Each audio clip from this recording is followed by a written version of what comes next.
Hi అండి, ఎలా ఉన్నారు? బాగున్నారా? నేను కూడా చాలా బాగున్నాను. వీడియో చూసేవాళ్ళు వీడియో కనుక మీకు నచ్చితే లైక్ చేయండి, హైప్ చేయండి. ఇంటి ముందు కసూట్ చేసి గచ్చంతా కడిగేసి ఇప్పుడు ముగ్గు అయితే వేస్తున్నాను. నైట్ ముగ్గేయటానికైతే బద్ధకంగా అనిపిస్తుంది. నైట్ ముగ్గేద్దాం అనుకున్న నైట్ అన్నం తిన్న తర్వాత కొంచెంసేపు వాకింగ్ అయితే చేస్తాను. వాకింగ్ చేసిన తర్వాత రోజు కసూట్ చేసి గచ్చు కడిగి ముగ్గు అయితే వేసుకుంటాను. ఈ మధ్య బద్ధకం ఎక్కువైపోయింది.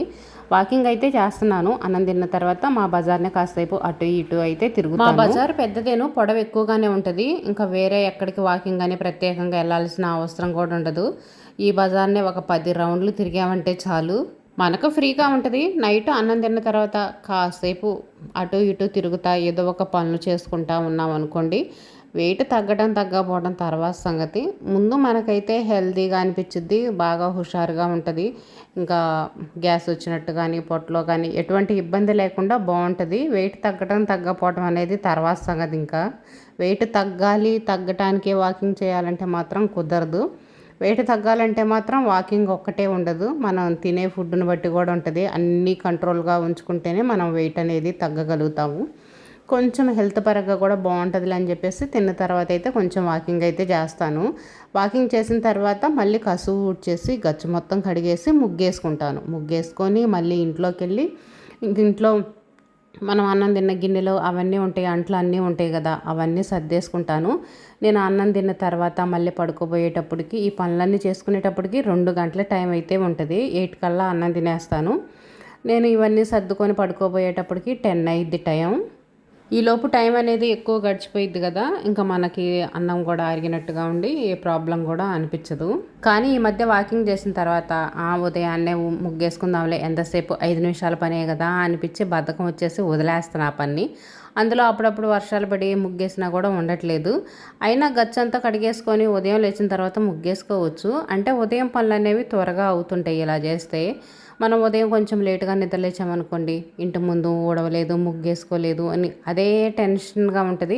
త్వరగా నిద్ర లేవాలి అనుకుంటాం. ఒక్కోసారి నైట్ మనకు సరిగ్గా నిద్ర పట్టదు. నిద్ర పట్టక ఎప్పుడో తెల్లారుజాముకి నిద్ర పట్టిద్ది. ఆ తెల్లారుజాముకి నిద్ర పెట్టినప్పుడు పొద్దున్నే నిద్ర లేవాలంటేనే బద్ధకంగా అనిపించిద్ది. నిద్ర లేవలేదనుకోండి, ఇంటి ముందు పాచి కసు ఊడ్చుకోలేదే, ముగ్గు పెట్టుకోలేదే అని ఇదే ఆలోచనగా ఉంటుంది. మళ్ళీ లేట్ అయిపోతుంది, పిల్లలకి లంచ్ బాక్స్ అన్నీ రెడీ చేయాలి, ఆటో వచ్చిద్దని ఇదొక టెన్షన్గా ఉంటుంది. ఇప్పుడు వీటన్నిటికి కారణం ఏంటంటే నేను నైట్ ముగ్గేసుకోకపోవటం వల్ల. నైట్ ముగ్గేసుకొని పడుకుంటే ఈ టెన్షన్ అంతా ఉండదని చెప్పేసి, కాకపోతే ఇప్పుడు అలా అయితే చేయట్లేదు. ఇంకా బియ్యం కడిగేసి పక్కనైతే పెట్టేశాను, కాసేపు నానతేయలే అని. నవీన్ స్కూల్కి వెళ్ళాలి కదా, ఇంకా వాడికి కూడా అన్నం అది వండాలి అని. ఇంక ఈరోజు టిఫిన్ అయితే కూడా ఏం చేయట్లేదు. అన్నం వండేసి ఇంకొకసారి ఎగ్స్ వేసి ఫ్రైడ్ రైస్ లాగా చేస్తాను. నవీన్ స్కూల్కి తీసుకెళ్తాడు, మాకు టిఫిన్గా అన్నిటికీ ఉపయోగపడిద్దిలే అని చెప్పేసి. ఇలా అయితే పనులు చాలా తేలిగ్గా ఉంటాయి కదా, మనకి కష్టంగా ఉండవు. ఎందుకంటే ప్రత్యేకంగా టిఫిన్ చేసే పని ఉండదు, కూర చేసే పని ఉండదు, మళ్ళీ అన్నాలు ఉండేటువంటి ఇన్ని రకాలైతే ఉండవు కదా, అన్నిటికీ కలిపి ఒక్కటే చేసేసుకోవచ్చు. కాకపోతే ప్రతిరోజు చేయడానికి కుదరదు. ప్రతిరోజు ఇదే తినమంటే ఇంట్లో వాళ్ళు తినను కూడా తినరు. మా వాళ్ళు ఒక్కరోజు టిఫిన్ లేకపోతే నా అస్సలు ఉండలేరు. టిఫిన్ అంటే ఉప్మాలు అవి చేస్తామన్నా కూడా అస్సలుగా తినరు. నిన్నటి దాకా ఇడ్లీ పిండి ఉంది, నిన్నే ఇడ్లీ పిండితో పునుగులు కూడా వేసాను. ఈరోజు దోశలు పోయాలంట. కనీసం 2 రోజులు గ్యాప్ ఇచ్చి ఏదో ఒక టిఫిన్ తినండి అంటే అస్సలుగా తినరు, వద్దంటే వద్దంటారు. ఇంక ఫ్రైడ్ రైస్ లాగన్నా చేస్తే కొంచెం తింటారులే గొడవ చేయకుండా అని చెప్పేసి చేస్తున్నాను. ఒకరోజు ఉప్మా, ఒకరోజు పులిహోరని, ఇంకో రోజు ఇంకోటని, కనీసం 4-5 రోజులు గ్యాప్ వచ్చిందనుకోండి, మనకు కూడా పిండి వేసుకునే కష్టం తప్పిద్ది కదా. ప్రతిసారి పిండి వేసుకోవటం అంటే ఇసుగ్గా అనిపించిద్ది. దోశల పిండి, ఇడ్లీ పిండి అంటే పెద్ద కష్టం అనిపించదు, ఒక తిప్పు తిప్పేస్తే అయిపోయింది ఒక వాయితో. దోశల పిండి అయితే అలా ఉండదు, 4-5 వాయిలు వేసుకుంటా ఉండాలి. అది ఒక్కోసారి త్వరగా మెదగదు, ఒక్కోసారి నీళ్ళు ఎక్కువైనాయి అంటే చిందిపోతూ ఉంటుంది. ఈ కష్టం నుంచి వారం రోజులు గ్యాప్ ఇద్దామంటే ఇంట్లో వాళ్ళు ఏడ గ్యాప్ ఇస్తారు, ఎవరు ఏ టిఫిన్లు పడితే ఆ టిఫిన్లు తినరు కదా. మరి వాళ్ళ కోసం ఏం చేస్తాం, తప్పదు, చేసి పెట్టాలి. అదేమంటే ఏమంటారు, ఇది ఒక డైలాగు, మీరు తిని ఇంట్లోనేగా కూర్చునేది, ఈ పనులు కూడా చేసుకోలేరా అంటారు. ప్రతి ఒక్కళ్ళని అనే మాటలు ఇవే. హౌస్ వైఫ్ అంటే ఇంక ఇలాగనే ఉంటుంది. వంట పని అనేది ఎలాగో కొంచెం తక్కువగానే ఉంది కదా, అందుకని చెప్పేసి ఇంకా ఉదయాన్నే గ్యాస్ పై అయితే క్లీన్ చేస్తున్నాను. కొంచెం షాంపూ వేసి షాంపూ నీళ్ళతో అయితే క్లీన్ చేస్తున్నా. ఆ షాంపూ కూడా మనం తలస్నానం చేయంగా కొంచెం మిగులుతాయి కదా అడుగున కొద్దిగా, అది వేస్ట్గా పడేయకుండా ఇంక నీళ్ళల్లో వేసి కొంచెం గిలక్ కొట్టేసి ఇంకా షాంపూ నీళ్ళు వేసి అయితే క్లీన్ చేస్తున్నాను.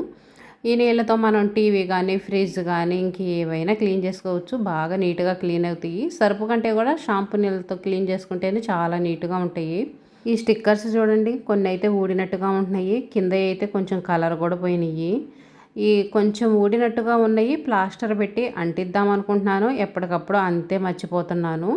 ప్లాస్టర్ వేసామనుకోండి కొంచెం అంటుకున్నట్టుగా ఇలా లేచినట్టుగా లేకుండా కొంచెం చూడటానికి నీట్గా ఉంటాయి. అక్కడక్కడైతే లేచినాయి, ఇటువైపున కొంచెం అటువైపున పై వైపున కొంచెం అలా లేచినాయి. మరీ ఎక్కువగా ఓపెన్ అయిన కాడైతేనేమో ప్లాస్టర్ వేసాను. ప్లాస్టర్ వేయటం వల్లే ఈ మాత్రం అన్నా ఉన్నాయి. అస్సలు ప్లాస్టర్ వేయకపోతే మొత్తం ఊడొస్తున్నాయి. ఫస్ట్ నేను అంటించినప్పుడు ఏమైందంటే, ఫస్ట్ అంటించినప్పుడు బాగానే ఉంది.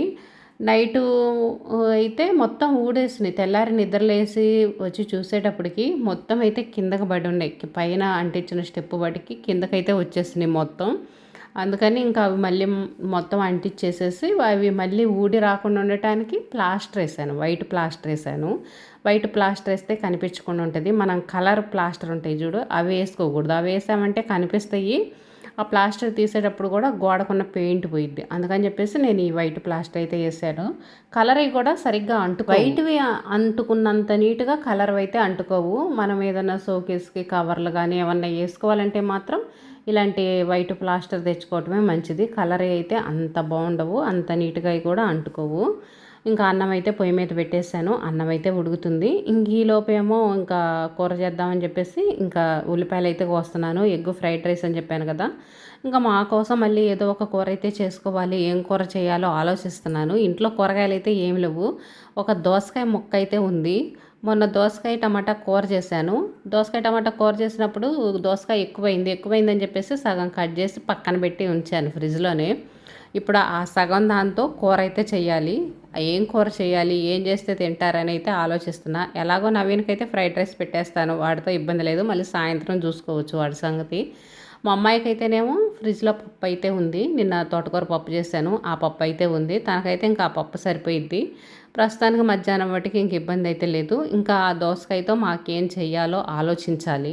అన్నం ఉడికేదాకే ఉండకుండా ఉల్లిపాయలు ఫ్రై చేసి ఎగ్స్ కూడా ఫ్రై చేశాను. ఇంకా అన్నం ఉడకటానికి టైం పట్టిద్దని చెప్పేసి గ్యాస్ అయితే ఆపేసాను. అన్నం ఉడికిన తర్వాత ఇంకా మొత్తం వేసి కలిపేసి ఇలా ఫ్రైడ్ రైస్ లాగా చేశాను.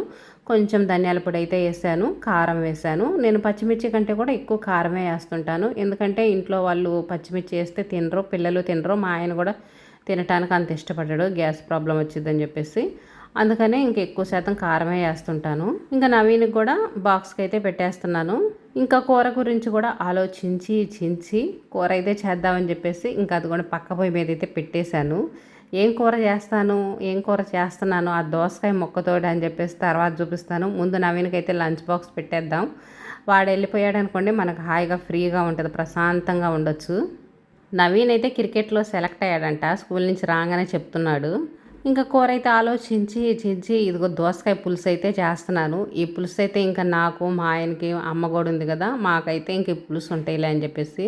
దోసకాయ టమాటా చేద్దామంటేనేమో ఇంట్లో టమాటాలు లేవు. మొన్నటిదాకా దోసకాయ టమాటా కూర చేశాను ఒకరోజు ఉట్టి టమాటా కూర చేసి ఎగ్స్ అయితే చేశాను సండే రోజు. ఇంకా టమాటాలు తిని బోర్ కొట్టేసిందని చెప్పేసి ఇంక ఈసారికి అయితే ఇలా కానిచ్చేసాను. పులుసులో మనం కొంచెం బెల్లం కానీ పంచదార కానీ వేసుకుంటే బాగుంటాయి పులుసు. కొంచెం పులుపు ఎక్కువైనా, కారమైనా, ఉప్పు అయినా సరే మొత్తం అంతా సమానంగా సమ లెవెల్లో వచ్చేసిద్ది. అందుకని కొంచెం స్వీట్ ఏదో ఒకటి వేసుకుంటే బాగుంటుంది. నవీన్ క్రికెట్లో సెలెక్ట్ అయ్యాడని చెప్పాను కదా, వేరే ఊరు వెళ్ళి క్రికెట్ ఆడాలంట, దానికి డబ్బులు కట్టాలంట. ఎప్పటి నుంచే అడుగుతూ ఉన్నాడు. స్కూల్ నుంచి రావటం, హోంవర్క్ రాసుకోవటం, ఇంకా క్రికెట్ ఆడుకుంటూ ఉంటాం. ఆ బాల్ వేసి ఎక్కడ మమ్మల్ని కొడతాడో అని మాకు భయం వేస్తుంది. ఎంత చెప్పినా సరే ఆడుతూనే ఉన్నాడు. ఇంకా సెలెక్ట్ అయ్యాను, బాగా ప్రాక్టీస్ చేసుకోవాలని చెప్పేసి ఇంకా ఎక్కువ ఆడుతున్నాడు. ఆ బాల్ ఎక్కడ తగిలిద్దా, ఎక్కడ మా మొహం మూతులు పగిలిపోతాయి అని చెప్పేసి మాకైతే భయం వేస్తుంది. నాకైతే ఒకసారి జస్ట్ మిస్ చేయడ్డం పెట్టుకున్నా, కొంచెం చేతికి తగిలింది, లేకపోతే నా మొహం పగిలిపోయేది. వాడి క్రికెట్ ఏమో కానీ మా మొహాలు ఎక్కడ పగులుతాయి అని చెప్పేసి భయం వేస్తుంది. ఇంకా తలస్నానం చేసేది అయితే 2 days అవుతుంది. తలకైతే ఆయిల్ పెట్టలేదు, ఏం లేదు, చిక్కు కూడా తీయలేదు. ఒక క్లిప్ అయితే పెడతాను, ఫ్యాషన్గా ఏదో క్లిప్ పెడుతున్నట్టు స్టైల్లో పెడతాను. కానీ అక్కడ ఏంటంటే జడేసుకోవడానికి బద్ధకం అని చెప్పేసి క్లిప్ పెట్టుకొని తిరుగుతూ ఉంటాను. ఈ రోజు అయితే మాత్రం ఇంకా మొత్తం ఫుల్గా ఆయిల్ అయితే పెట్టేస్తున్నా. ఆయిల్ పెట్టుకుంటే హాయిగా ఉంటుంది కదా. తలస్నానం చేసిన రోజు బాగానే ఉంటుంది కానీ తర్వాత రోజు ఆయిల్ పెట్టుకోకపోతే మొత్తం చెమట పోసినట్టుగా అంత చికాగ్గా అనిపించింది. కొంతమంది అయితే అసలు తలకు ఆయిలే పెట్టుకోరు, ఎప్పుడు రోజంతా తలస్నానం చేస్తూనే ఉంటారు. అబ్బా, నాకైతే మాత్రం చిరాకు వచ్చేసిద్ది.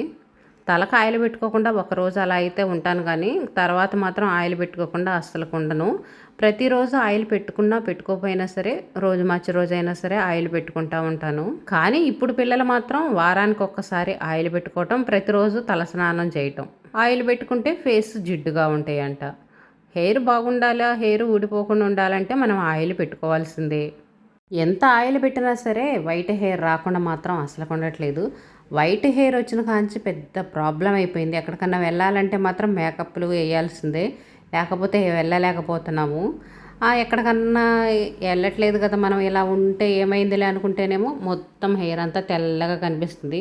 మనకు వైట్ హెయిర్ వచ్చేది ఫస్ట్ ముఖ్యంగా ముందు వైపున వచ్చింది. ఇంకా ముందు వైపున వచ్చిందంటే మాత్రం ఇంకా తెల్లగా కనిపిస్తూనే ఉంటుంది. ఎక్కువగా కలరు ఇవన్నీ వేసుకునే కంటే హెన్నా పెట్టుకోవటం, గోరింటాకు పెట్టుకోవటం ఇలా అయితేనే మంచిది.